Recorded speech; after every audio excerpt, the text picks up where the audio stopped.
रहमानुर्रहीम। सबसे पहले मैं आप तमाम सहाफ़ी हज़रात का शुक्रिया अदा करता हूँ जो हमारी दोस्तों की दावत पर यहाँ तशरीफ़ लाए और आज की इस हंगामी प्रेस कॉन्फ्रेंस जो अहम नुकात पर मुश्तमिल है इसमें यहाँ मौजूद हैं। इस उम्मीद के साथ कि इंशाअल्लाह आप इन अहम नुकात को ज़रूर मीडिया में जगह देंगे और ये बात जो हम पहुंचाना चाह रहे हैं जिन इदारों तक या लोगों तक, वहाँ तक ये बात इंशाअल्लाह ज़रूर पहुंचेगी।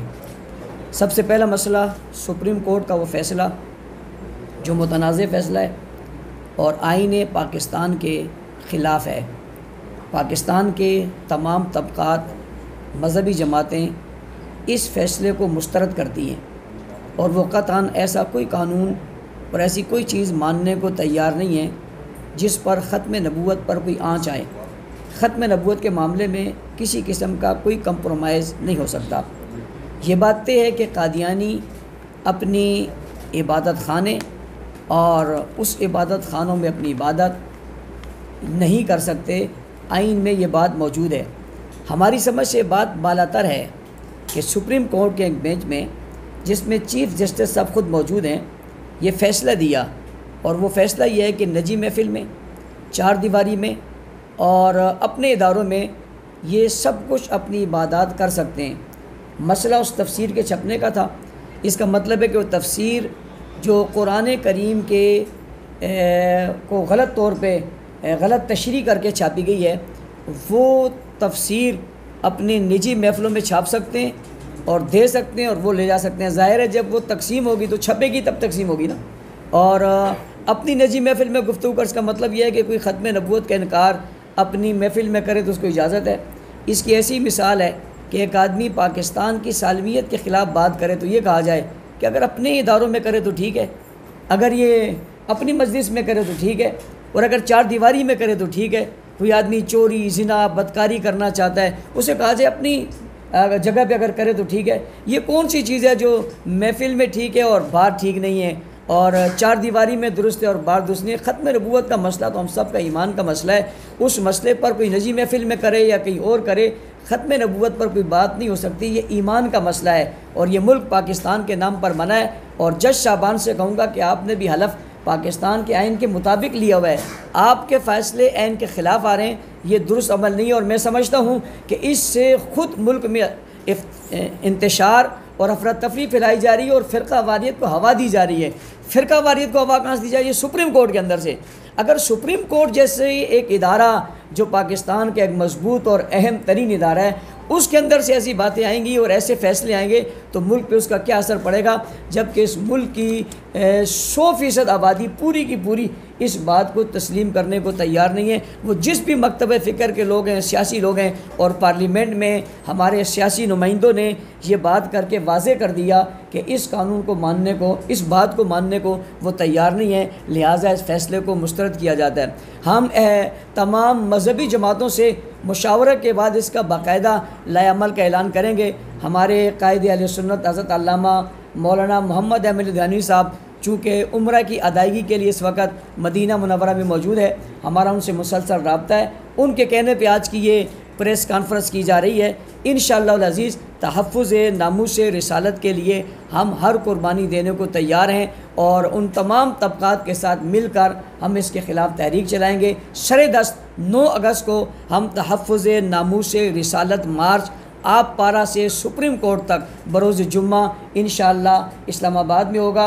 तहफ़्फ़ुज़ नामूस रिसालत मार्च 9 अगस्त बरोज़ जुम्मा आप पारा से सुप्रीम कोर्ट तक ये मार्च जाएगा। इसमें तमाम मकातब फ़िक्र, तमाम सियासी और मज़हबी जमातों के रहनुमा और तमाम लोग इंशाअल्लाह शरीक होंगे। मैं इस प्रेस कॉन्फ्रेंस के ज़रिए आपको भी और उन तमाम लोगों को दावत फ़िक्र दे रहा हूँ कि वो इस तहफ़्फ़ुज़ नामूस रिसालत मार्च जो 9 अगस्त शाम 4 बजे उसका आगाज़ होगा और इसके अख्तिताम जो है वो यहाँ से इफ्तिताह होकर अख्तिताम सुप्रीम कोर्ट पर जाकर होगा और हम अपना एहतजाज रिकॉर्ड कराएँगे इंशाअल्लाह अज़ीज़। इससे फ़िरका वारियत जन्म ले रही है, इससे एक तबके को जो है वो उसको बढ़ाया जा रहा है। कादियानियों का जो है वो रास्ता हमवार किया जा रहा है और ये बैरूनी एजेंडे पर अमल किया जा रहा है। पाकिस्तान में ऐसा कोई एजेंडा नहीं चल सकता जो ख़त्म नबूवत के ख़िलाफ़ हो और उस पर कोई आँच आए, लिहाजा इसके लिए भरपूर मुज़ाहमत की जाएगी कानून और आइन के दायरे में रहते हुए। इसके साथ साथ जो दूसरा बड़ा अहम मसला है वो है पारा चिन्नार और बुशहरा जो गाँव है। मैं समझता हूँ उसके लिए हमें पहले इस उन्वान को समझना चाहिए। पारा चिन्नार का एक नक्शा है, उस नक्शे के चारों तरफ पारा चिन्नार के गांव और देहात हैं और उसके बिल्कुल दरमियान में एक गांव है जिसको बुशहरा कहते हैं। इस बुशहरा में अहले सुन्नत की आबादी है। इस अहले सुन्नत की आबादी को कई वक्त से ख़तरात हैं और धमकियाँ दी जा रही थी, जिसके रिकॉर्ड सोशल मीडिया पर मौजूद हैं। एक ज़ैनबून के रहनुमा कलंदर नामी शख्स ने अपनी पोस्ट पर यह लगाया कि हम इस इलाके को फ़तह करेंगे और इस इलाके पर चढ़ाई करेंगे। चारों तरफ जो आबादी है वो आबादी अहले तशय्युअ की है और दरमियान में एक गांव जो है बुशहरा वो अहले सुन्नत का है। वो 400 घरों पर मुश्तमिल है। उस 400 घरों पर मुश्तमिल ये आबादी जो चारों तरफ से घिरी है, इसका कोई रास्ता नहीं है। इन लोगों तक ये बात पहुंची तो इन्होंने इस बात के लिए जिरगे किए और इस बात के लिए पेशावर प्रेस क्लब पर आकर ये बैठे और उन्होंने कहा कि ये जो चढ़ाई हो रही है इसे रोका जाए और हुकूमत इसको रोके, लेकिन उनकी कोई बात नहीं सुनी गई। इसके जवाब में उन्होंने जो है वो ब्रिगेडियर शहजाद साहब के साथ जिरगा किया और KFC के कमांडेंट साहब से जिरगा किया, DC करम से जो है वो जिरगा किया और इन तमाम जिरगों में इन हजरात ने, उनके माहिदीन ने यही बात रखी कि जी हमारे ऊपर हमला हो रहा है, हम मजलूम हैं, हमारे पास कुछ नहीं है और हमें इस जंग से बचाया जाए और इस लड़ाई से बचाया जाए। ये तमाम दहाइयाँ देने के बावजूद बिलाखिर ये हुआ कि वो लोग हमलावर हुए और गाँव जाकर उन्होंने हमला किया। और हमला करने के जवाब में ज़ाहिर है जब किसी के घर पर कोई हमला करेगा या किसी के इदारे पर हमला करेगा, किसी के गांव पर हमला करेगा, तो आखिर वो लोग ऐसे तो नहीं चुप बैठे, उन्होंने अपना दिफा किया और उस दिफा के जवाब में जो है वो उन लोग जो वहाँ मौजूद थे उनके साथ वाक़या हो गया। और उस वाक़े की आड़ में क्या हुआ, अब मुदाखलत शुरू हो गई। पहली मुदाखलत ईरान ने की और ईरान ने मुदाखलत करके कहा कि वहाँ अहले तशय्युअ के साथ जो है ज़्यादती हो रही है। ईरान हमेशा पाकिस्तान में मुदाखलत करता रहा है और इस मौके पर उसने मुदाखलत की है। मैं सवाल पूछना चाहता हूँ, सवाल मेरा ये कि एक बस्ती है और वो चारों तरफ से घिरी हुई है और वो दहाइयाँ दे रहे हैं और वो पुकार रहे हैं और वो कह रहे हैं, वो ब्रिगेडियर साहब के पास जा रहे हैं, वो DC साहब के पास जा रहे हैं, वो कमांडर साहब के पास जा रहे हैं, वो प्रेस क्लब में आ रहे हैं, वो वहाँ के माहिदीन को बीच में डाल रहे हैं कि यार हमारी बात सुनो, हमारे ऊपर चढ़ाई होने लगी है। और दूसरी तरफ से उनके इबादत खानों से ऐलान हो रहा है कि आ जाओ, हमने उस पर चढ़ाई करनी और हमने इसे फतह करना। और ये कहा जा रहा है कि हम वहाँ जाकर नाश्ता करेंगे, ये कहा जा रहा है हम वहाँ बैठकर खाना खाएंगे। ये सभी कुछ हो रहा है और तमाशा देखा जा रहा है और कोई नहीं बोल रहा। यकायक वहाँ हमला हो जाता है। उसके जवाब में वो अपना बयानिया बनाते हैं कि ज़मीन का झगड़ा है और ज़मीन के झगड़े पर सब कुछ हो। तो मेरा सवाल है, ज़मीन का झगड़ा लड़ने के लिए ये गिलगित से लोग काहे को आए थे भाई? ज़मीन का झगड़ा लड़ने के लिए ज़ैनबून कहाँ से आई थी? ज़मीन का झगड़ा लड़ने के लिए फातिमून कहाँ से आई है? उस ज़मीन का झगड़ा लड़ने के लिए ये कमांडर कहाँ से आए हैं? ये कमांडर जो वहाँ पर पहुँचे, ये कलंदर कमांडर और मशहूद अली, इस पर कई FIR हैं और वहाँ ये भी ज़ख्मी हैं। और कलंदर जो है ये ज़ैनबून का को लीड करता है। ये क्यों मौजूद है? अगर ज़मीन की लड़ाई है तो वहाँ पर लोग तय कर लें, हुकूमत उस बात को तय करवा ले। लेकिन हम ये समझते हैं ये सिर्फ उस बस्ती को निशाना बनाना है, अहले सुन्नत के घरों को निशाना बनाना, और उस बस्ती को नेस्त नाबूद करने के लिए निकले थे। लेकिन जब वहाँ पहुँचे तो वहाँ पर आगे से ज़ाहिर है उन्हें अपने घरों की हिफाजत करनी थी, उन्हें अपने घरों की हिफाजत की। जब ये वाक़यात हो गए और वहाँ उनके जो लोग ज़ख्मी हुए और जो लोग मारे गए, जब उन्हें चेक किया गया तो वो ज़ैनबून के मुल्क भर से आए हुए लोग थे। कराची से आए हुए लोग भी थे, वहाँ से गिलगित से आए हुए लोग भी थे और पारा चिनार के दीगर इलाकों से आए हुए लोग भी वहाँ मौजूद थे। और वही लोग वहाँ पहुँचे और फिर उनके गाँव से उनकी लाशें मिल रही हैं। सवाल पैदा होता है, इस गाँव में वो क्या करने आए थे? इस गांव के अंदर वो क्या करने आए थे? यहाँ कैसे पहुँचे थे वो? इसका मतलब बाकायदा चढ़ाई करके वहाँ तक पहुँचे थे और इस बस्ती को इन्होंने नेस्त नाबूद करने का फ़ैसला किया था। जारी रखे हुए थे और आइंदा भी जारी रखेंगे। हमारे कायद अहले सुन्नत ने ऐलान किया हुआ है कि जब भी ज़रूरत पड़ेगी हमें फ़लस्तीन को हमारी और हमें पुकारेंगे और हमें रास्ता मिलेगा, गवर्नमेंट हमें देगी तो हम एक बड़ी तादाद में अपने वर्कर और कारकुन उनके लिए भेजेंगे जो उनकी हिमायत में इसराइल के ख़िलाफ़ अपनी तवानाइयाँ सर्फ करेंगे। हम उनकी अखलाकी जो हिमायत है वो कल भी जारी रखे हुए थे और आज भी जारी रखेंगे और ये भी कहते हैं कि इस्माइल हानिया की शहादत से इंशाअल्लाह इस तहरीक को नुकसान नहीं पहुँचेगा, ये तहरीक और उभर कर सामने आएगी। ये बात ज़रूर हुई कि वो चेहरा जो कल लोगों के सामने नुमाया नहीं था, धुंधला था, लोग उस पर शक करते थे, आज वो धुंधला चेहरा वाज़े हो गया और उसके नतीजे में जो है वो सामने आ गया कि किसने कहाँ बुलाया और किस तरह शहीद करवाया। अब वावेला मचा कर कहते हैं कि सारी ज़िंदगी के लिए हमारे ऊपर इसका मरसिया और नोह आ गया। अब सारी उम्र करबला के बाद मैं समझता हूँ शायद इस पर नोहे और मरसिए पढ़ने शुरू कर देंगे और आज ईरान में उसका जनाजा पढ़ाकर इस बात को साबित करने की कोशिश की गई। हम तहकीक चाहते हैं। मेरा मुतालबा है कि इस्माइल हानिया के इस वाक़े की तहकीकात आलमी अदालत से करवाई जाए।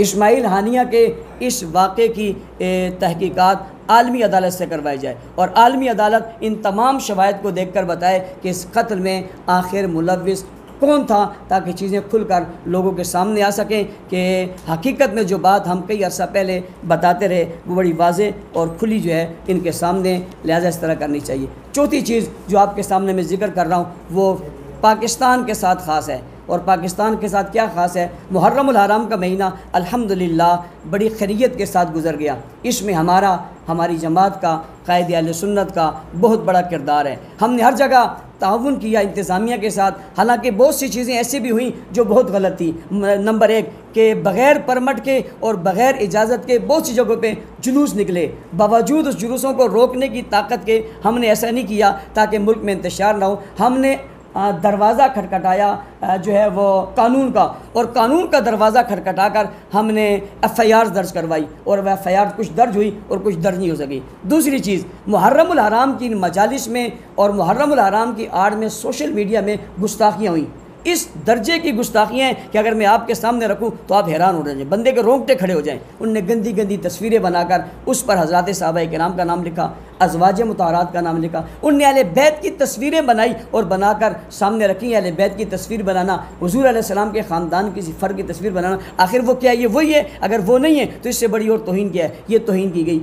आने वाले लोग जो दूसरे मुल्कों से भी आए और इस मुल्क में थे, उनने अपनी गुफ्तगुओं में जो है वो गुस्ताखियाँ की। हमने बावजूद इसके कि वहाँ खड़े होकर मुझसे रोक सकते थे, लड़ाई हो सकती थी, हमने अपनी क़ियादत के हुक्म पर अपने लोगों को रोका और ऐसा नहीं होने दिया। हमने क्या किया? हमने कानून का दरवाज़ा खटखटाया और हमने एफ़आईआर दर्ज करवाई। मैं बड़े अफसोस के साथ ये बात कहना चाहता हूँ, बाज़ जगहों पर हमने पूरी वो कापियाँ उन्हें मुहैया की, जगह बताई, फ़र्द का नाम बताया कि ये फ़र्द का नाम है और ये जगह है और ये गुस्ताखी हुई है, तो उन्होंने जवाब में वहाँ के SSP ने कहा कि ये मेरा काम नहीं है, आप साइबर क्राइम में चले जाएं, आप फ़लाँ जगह पे चले जाएं। और जब वो साइबर क्राइम के पास जाते हैं वो कहते हैं आपके मकामी थाने का मसला है, वहाँ चले जाएँ।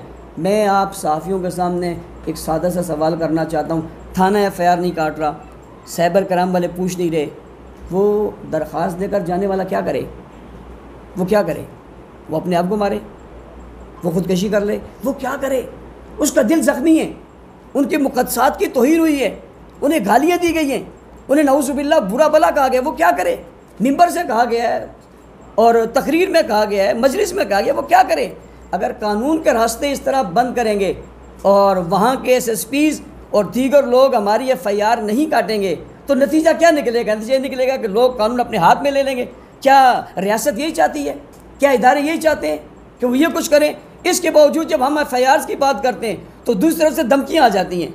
वो धमकियाँ इदारों को भी देते हैं, वो धमकी हमें भी देते हैं, ये हो जाएगा, वो हो जाएगा, हमें मुहर्रम गुजारने दो, हम तुम्हारे साथ ये कर लेंगे। इसका मतलब है कि मुहर्रम में यहाँ से जब फारिग होंगे तो अपने आप को मारने से फारिग होंगे तो लोगों को मारने लग जाएंगे।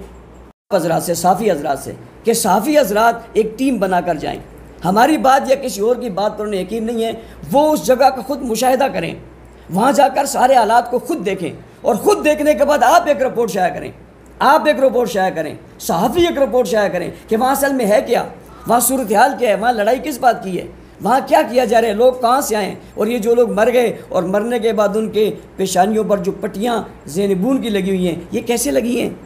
इसका मतलब है ये लड़ाई ज़मीन की लड़ाई नहीं, ये उस इलाके की लड़ाई नहीं, ये एक नज़रिए की बुनियाद पे ये लोग आए, इन्होंने वहाँ पट्टियाँ बांधी, वहाँ नारे लगाए, अपनी इबादत खानों में ये कहा कि लोग बाहर आ जाएं और हमने फ़तह करना है, और मीडिया पर ये पोस्टें लगाई कि हम सुबह का नाश्ता यहाँ करेंगे। ये सारी चीज़ें मौजूद हैं। इस दौर में कोई बात छुप नहीं सकती। मीडिया वहाँ जाकर ख़ुद आज़ादाना तहकीक करे और कौम को बताए, पाकिस्तान के लोगों को बताए कि वहाँ किसने ज़्यादती की और किस तरह ज़्यादती, ताकि कोई और मज़लूम बनकर दीगर अपने मसाइल को जो है उठाने की कोशिश ना करें। और हम समझते हैं ये कौम हमेशा ऐसी है, पहले वार करते हैं, मारते हैं, फिर मज़लूम बन के सीना पीटते हैं और फिर कर कहते हैं हमारे साथ जुल्म हो गया। लिहाजा इस चीज़ को रुकना चाहिए। तीसरी चीज़ जो है वो इस वक्त जो एक वाक़या, आलमी वाक़या हुआ, और वो ये हुआ कि इस्माइल हानिया ईरान के अंदर शहीद हो गए। इस्माइल हानिया शहीद का वाक़या ईरान के अंदर होना ये बहुत सारे सवालात खड़े कर रहे हैं। नंबर 1, इस्माइल हानिया मेहमान थे ईरान के, ईरान की दावत पर वो ईरान गए थे। इनकी सिक्योरिटी और हिफाजत की ज़िम्मेदारी ईरान की थी जो हमें नज़र नहीं आ रही। नंबर 2, इस्माइल हानिया रेड जोन के अंदर थे, जो एक हसास इलाका होता है और उसकी तमाम सिक्योरिटी होती है। इस रेड जोन में सिक्योरिटी होने के बावजूद आखिर वो निशाना कैसे बन गए? इस्माइल हानिया की रिहाइश कहाँ है ये मेज़बानों के अलावा कोई नहीं जानता, किसी के इल्म में नहीं है। ख़ास इसी जगह पे निशाना बनना, इसकी क्या वजूहात हैं? सिर्फ इस्माइल हानिया का वाक़या होना और किसी का ना होना, जैसे करबला के अंदर सिर्फ ख़ानदान नबी शहीद हुआ और कोई भी नहीं हुआ, बुलाने वाले नहीं हुए। जिन लोगों ने उन्हें वहाँ बुलाया था वो बिल्कुल बच गए, उन्हें कुछ भी नहीं हुआ, और वो बाद में उन्हें काम सेम ऐसे ही हुआ कि जिन्होंने बुलाया वो तुमको तो कुछ नहीं हुआ, जिसको बुलाया गया वो उसका निशाना बन गया और वहाँ पर उनकी शहादत हो गई। और शहादत उनकी होने के बाद अभी तक जदीद दौर है, आपकी नज़र में कोई गुजरा साफ़ी है कि उसकी मुकम्मल तफसीलात सामने नहीं आ रही हैं। वो कैसे लगा, किस जगह पर लगा, कौन से मकाम पर लगा, शहादत कैसी हुई, जिस्म कैसा है, लगी कहाँ पर है, सूरत हाल क्या है। ये मीडिया का दौर है, हर चीज़ बिल्कुल वाज़ेह नज़र आती है लेकिन वो नज़र नहीं आ रही। हम ये समझते हैं ईरान ने अपनी तारीख़ को दोहराया है, ईरान ने अपनी तारीख़ को दोहराया। एक वक्त में एक अफ़गानिस्तान के कमांडर वापस आ रहे हैं और ऐन अपनी हुदूद में दाखिल होने से पहले निशाना बन जाते हैं। इसी तरह एक ज़िम्मेदार हमास के जो हैं वो मिलकर जाते हैं, हसन नसरुल्लाह से अपनी जगह पहुंचते हैं तो निशाना बन जाते हैं। इस्माइल हानिया उनकी दावत पर यहाँ आते हैं और आने के बाद रेड जोन में और निशाना बन जाते हैं, और सिर्फ वही और उन्हीं का मुहाफिज मारा जाता है और कोई भी नहीं मारा जाता। इसलिए हम समझते हैं कि इसमें ईरान बराह रास्त मुलव्विस है, और हमेशा ईरान ने मुसलमानों की पीठ में खंजर घोंपा है। जिस इस्लामी मुल्क में लड़ाई हो रही है कोई और नहीं कर रहा। कहीं भी आपको ईरानी कहीं अमेरिका से, कहीं बरतानिया से, कहीं इंडिया से लड़ता हुआ नज़र नहीं आएगा। ये लड़ता हुआ नज़र आएगा तो आपको नज़र आएगा ये इराक़ के अंदर, शाम के अंदर, लबनान के अंदर, सऊदीया के ख़िलाफ़, हरमैन के ख़िलाफ़ ये लड़ता हुआ नज़र आएगा। कि इनके जितने कमांडर हैं 15 से ज़्यादा कमांडर मुल्क से बाहर, जनरल मुल्क से बाहर मारे गए। सवाल पैदा होता है ये जनरल मुल्क से बाहर क्या करने गए थे जो वहाँ मारे गए और इस्लामी मुल्कों के अंदर मारे गए? इसका मतलब है हर इस्लामी मुल्क के अंदर खलफशार पैदा करने के लिए बाकायदा टीमें भेजते हैं, और जो तहरीक यहूदियों के ख़िलाफ़, सहूनियों के ख़िलाफ़ काम करती है ये उसके करीब होकर उसको नुकसान पहुंचाने की कोशिश करते हैं। एक है सामने दुश्मन बनकर मुकाबला करना, एक है दुश्मन बनकर नहीं, उनको अपना दोस्त बनाकर, उनको कुछ जो है वो इमदाद देकर, उनके तमाम जो खुफिया चीज़ें हैं वो दुश्मन को बताना। और इसराइल के साथ ईरान यही कुछ कर रहा है, इसकी तमाम सूरत हाल उसको बताकर वो इस तहरीक को ख़त्म करने के लिए अपना पूरा किरदार अदा कर रहा है। इस्माइल हानिया की शहादत इसी पॉलिसी के तसलसल का एक हिस्सा है ताकि इस तहरीक को कमज़ोर किया जा सके। बस्ती पर इस ज़्यादती के बावजूद मुल्क भर में अहले तशय्युअ की जो क़ियादत है उसने एक और नया वावेला मचाना शुरू कर दिया, और वो ये किया कि हमारे पर जुल्म हो गया। और उसकी आड़ में कितना बड़ा अलमिया है और कितनी बड़ी अफसोस की बात है कि ईरान मुदाखलत कर रहा है और इंडिया को ख़त लिखा जा रहा है कि आप यहाँ मुदाखलत करें। मुल्क भर में कितने ऑपरेशन हुए? मैं साफ़ी हज़रात से पूछना चाहता हूँ, मुल्क भर में कितने ऑपरेशन हुए? क्या किसी ऑपरेशन पर वहाँ की अवाम ने इंडिया को ख़त लिखा है? क्या किसी वाक़यात पर उन्होंने किसी दूसरे मुल्क की मुदाखलत, क्या किसी मुल्क ने मुदाखलत की है? ये हमारे मुल्क के अंदर ईरान क्यों मुदाखलत कर रहा है और ये इंडिया को क्यों खुतूत लिखे जा रहे हैं? उन्हें क्यों कहा रहा है कि तुम यहाँ आ जाओ? इसका मतलब है ये कि पाकिस्तान के ख़िलाफ़ एक साजिश तैयार हो रही है और साजिश को तैयार करके पाकिस्तान के इस मुल्क और वतन पर, जो हमारा प्यारा वतन है, इसको किसी मुसीबत में डालना चाहते हैं। इसके साथ साथ उनने मुल्क भर में धरने शुरू कर दिए। कराची में धरना है, मुल्तान में धरना है, इस्लामाबाद में धरना है। उन धरनों में क्या हो रहा है? उन धरनों में पाकिस्तान मुर्दाबाद की बातें की जा रही हैं, पाकिस्तान के ख़िलाफ़ नारे लगाए जा रहे हैं। मैं सवाल करना चाहता हूँ इदारों से, ये क्या हो रहा है? पाकिस्तान के ख़िलाफ़ जो है वो नारे लग रहे हैं और लोगों को कह रहे हैं कि आओ हमने धरने देने, रोड ब्लॉक करने हैं। भैया आप रोड क्यों ब्लॉक कर रहे हो? आप किसी देहात पर चढ़ाई करो और तुम ये चाहो कि वो तुम्हें मारने दें, वो तुम्हें उस अपने इलाकों में घुसने दें, तुम वहाँ पर जाकर जश्न मनाओ, तुम ज़ैनबून के लोगों को बुलाओ, फातमीन के लोगों को बुलाओ, ईरान का असला वहाँ से बरामद हो, ईरान की साख्त उस पर लिखी हुई हो, ये सारी चीज़ें वहाँ से मिले। और जब तुम नाकाम हो जाओ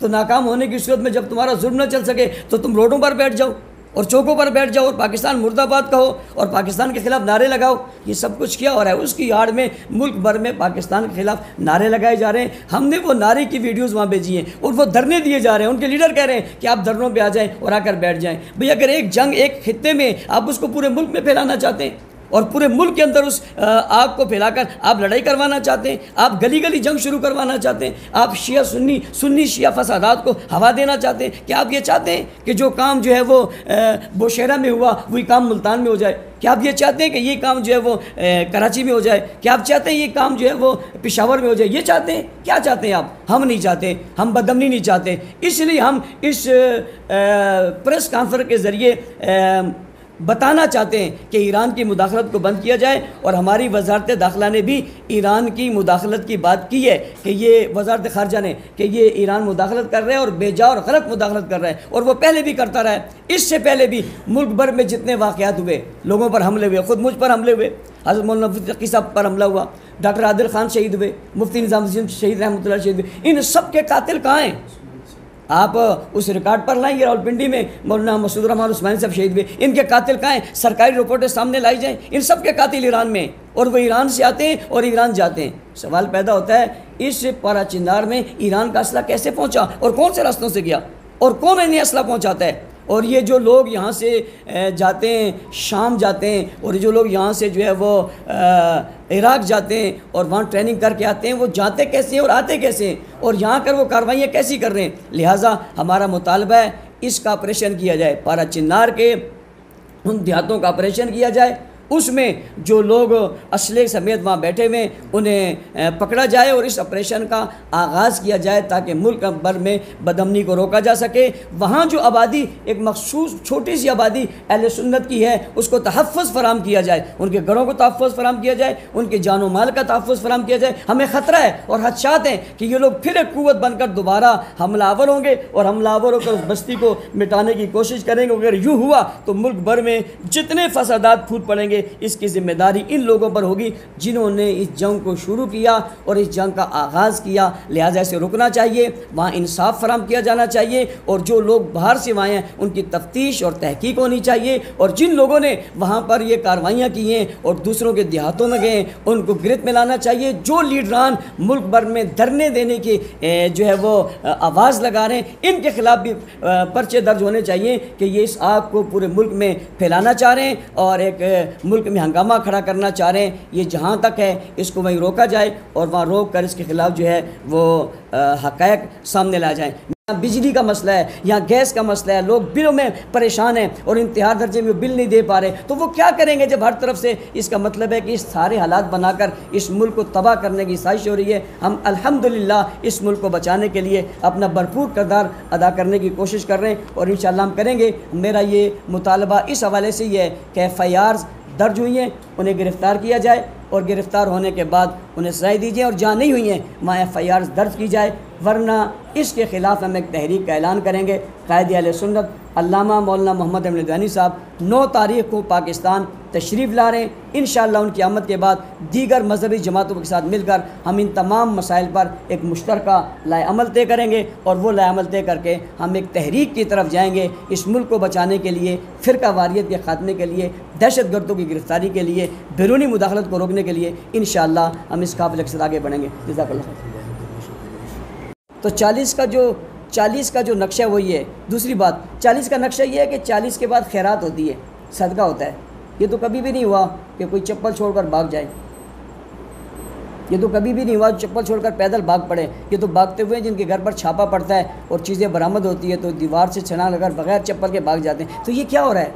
ये जो इराक़ में काम शुरू था वहाँ शुरू किया जा रहा है। क्या मुल्क इसका मुतामिल है? तो इसको रोका जाए, इसको रोका जाए। इससे पहले मुहर्रम में अरबों रुपए इस गरीब मुल्क पर बोझ आया, अब फिर बोझ आएगा। लिहाजा इससे फिर इंतशार हो रहा है, ये एक नई चीज़ें शुरू हो रही हैं, इसे भी रोका जाए ताकि मुल्क में बदअमनी ना हो। और कई वक्त से ये जो शुरू हुआ 2-3 सालों से इस पर FIRs हो रही हैं, लेकिन FIRs उसके बाद ख़त्म हो जाती हैं, कानून मजबूत नहीं होता, जिसकी वजह से मसाइल पैदा होते हैं। इसी तनाजुर में मैं ये मुतालबा करना चाहूँगा इन तमाम हालात को देखते हुए कि पाकिस्तान की कौमी असम्बली ने और पाकिस्तान के सेनेट ने एक बिल पेश किया था, और वह बिल तहफ़्फ़ुज़ नामूस सहाबा और अहले बैत बिल था, और उसमें गुस्ताखी करने वालों की सज़ा का तयन था। वो दोनों ऐवानों से मुत्तफ़क़ा पास होकर सदर के पास चला गया था, और उसके बाद उस बिल के बारे में कोई मालूमात नहीं है। मेरा मुतालबा है अपने इदारों से और मुल्क को चलाने वालों से और इस हुकूमत से जो मुल्क चला रही है किसी के कहने से, इनसे मेरा मुतालबा है कि वो उस बिल को मंजूर करके, यानी पास करके कानून का हिस्सा बनाया। पास तो हो चुका है, वो उसको कानून का हिस्सा बनाया जाए ताकि कानून के ज़रिए हम इन तमाम चीज़ों को रोकें और बदअमनी ना हो और ना बदअमनी का ख़तरा हो। जज़ाकुमुल्लाह खैर।